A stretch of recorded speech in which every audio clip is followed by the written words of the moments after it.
Ugh. What have I done? The fabric of reality is shattered, and a multitude of uncanny entities have crossed through, such as the dreaded Dormammu. I have not come to bargain. Ooh. A pile of Spider-Men. Hello. Some weird space knights. Wizard. An abnormal crawfish. How did I even get here? And worst of all, the ghastly Gargantos.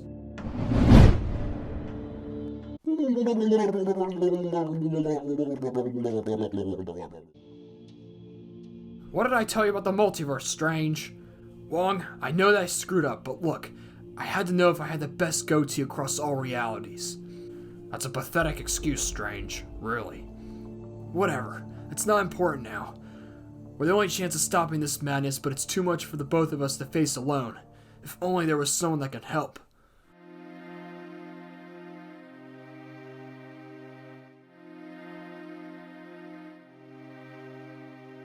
I heard you mention something about help? Whoa. I guess the multiverse doesn't always throw you threats. He easily has the best goatee.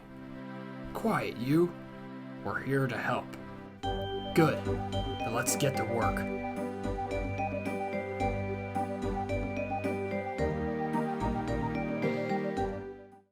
Hey everybody, welcome back to another review. Today I'll be heading into the multiverse and looking at a LEGO Marvel set from the upcoming Doctor Strange sequel, Doctor Strange in the Multiverse of Madness. This is Gargantos Showdown, set number 76205. It has 264 pieces and will retail for $29.99 in the US. At the time of this recording, the film is yet to release, but we recently got an official trailer that has so much packed into it, I cannot imagine what we're going to see in the final movie.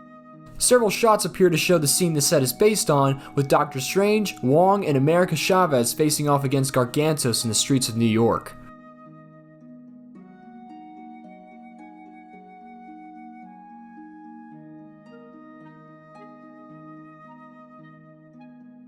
Included in this set are 3 minifigures, Doctor Strange, Wong, and America Chavez. Starting with a new addition to the MCU is America Chavez, who has appeared in the Marvel Comics somewhat recently. I don't know much about the character personally, but she comes from another dimension and her main powers include super strength and the ability to open star-shaped holes in reality and travel through different planes of existence. Chavez sports the mid-legs element in black to make her slightly shorter than the other figures and a denim jacket with lots of little detail patterns on the front and a star on the back. She has a double-sided head that shows her with a smile on one side and a smirk look on the other. Chavez's only accessory is a printed 1x1 round tile of a pride pin. That relates to her comic book history. The next figure is Wong, who as we all know as Strange's fellow master of the mystic arts and the only character capable of busting Strange's chops when needed. This is now the second set that has included Wong, first in the Spider-Man No Way Home Sanctum Workshop set, and now this one. For some time, Wong was only available in a Toys R Us exclusive 4-pack of minifigures, and he could be a little pricey in the secondary market. Wong here is in a mostly purple and red robe outfit with golden highlights. He has a single-sided head that shows him with a smirking expression, and his accessories include a pair of magenta-colored Teo mandalas.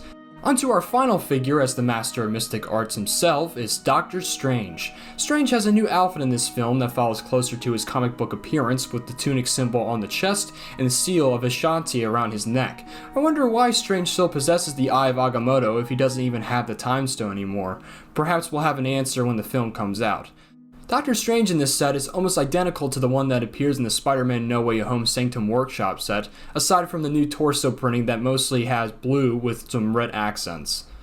Strange's cloak of levitation breaks away from the traditional cloth cape material and uses an entirely new element that is a soft, rubber-like plastic. It appears to be the same material as the Batman minifigure cowl from the 1989 Batmobile and Batwing sets. The cape has an opening at the front, which, thanks to pliable plastic, can be popped on and off a minifigure no problem. The cape is also molded in a way that it flares out in the back and allows for a minifigure to sit while still having it on. It's a fantastic element that can fit well on more than one character. Strange also has 2 expressions, a friendly smile and a stern kind of face because the multiverse is kind of fallen into complete madness. Lastly, his accessories include some trans orange dishes for his Teo Mandalas. So that's it for the minifigures. Now we can take a look at the prime build of the set, Gargantos. While the design of this creature looks similar to another named Shuma Gorath, they have different histories from each other. Due to copyright issues, they could not use the Shuma Gorath name and had to compromise with Gargantos as a substitute. Gargantos is a sea monster who was initially developed as a minor antagonist for Namor the Submariner and has rarely appeared during comics. So we'll have to wait and see what the creature's role in the film will be. As for the Gargantos model, I love how it looks. It's a weird green octopus that slightly reminds me of a Lovecraftian monster, and that's something we don't always see in a LEGO set. Gargantos has the one giant glaring eye from the front and 12 protruding tentacles around its spherical body. The body is done in compact detail with a blending of smooth and studded surfaces that evokes a scaly texture against the olive green color scheme, with occasional dark green and dark tan accents thrown in as well.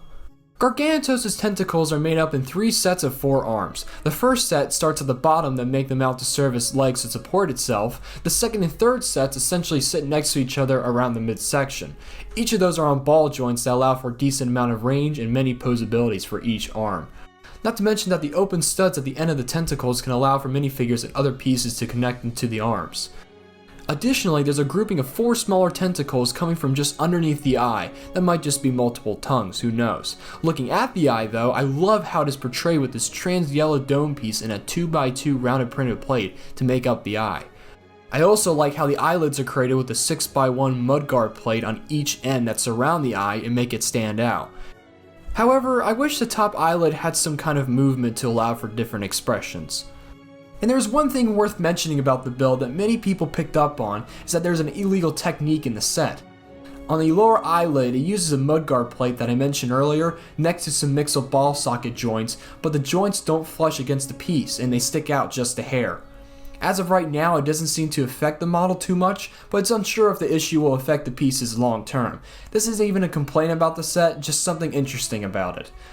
With all that said, I think this is an enjoyable set. I don't really have any major gripes towards it besides the minor design flaw. You have a fun main build with Gargantos that looks great and something interesting to display along with a set of solid minifigures. I don't think this set will appeal to everyone, but the value here is sufficient. So I will only recommend it if you wish to build an unusual eyeball creature and like an awesome Doctor Strange minifigure included with it. That's it for today's review. Speaking about the movie for a moment, I'm insanely excited about it. I was skeptical at first about all the rumors that were going around, but I have complete faith in it with director Sam Raimi at the helm. So thank you all for watching this video, I hope you enjoyed it. If you own this set or not, let me know what you think about it in the comments below. Until next time, take care.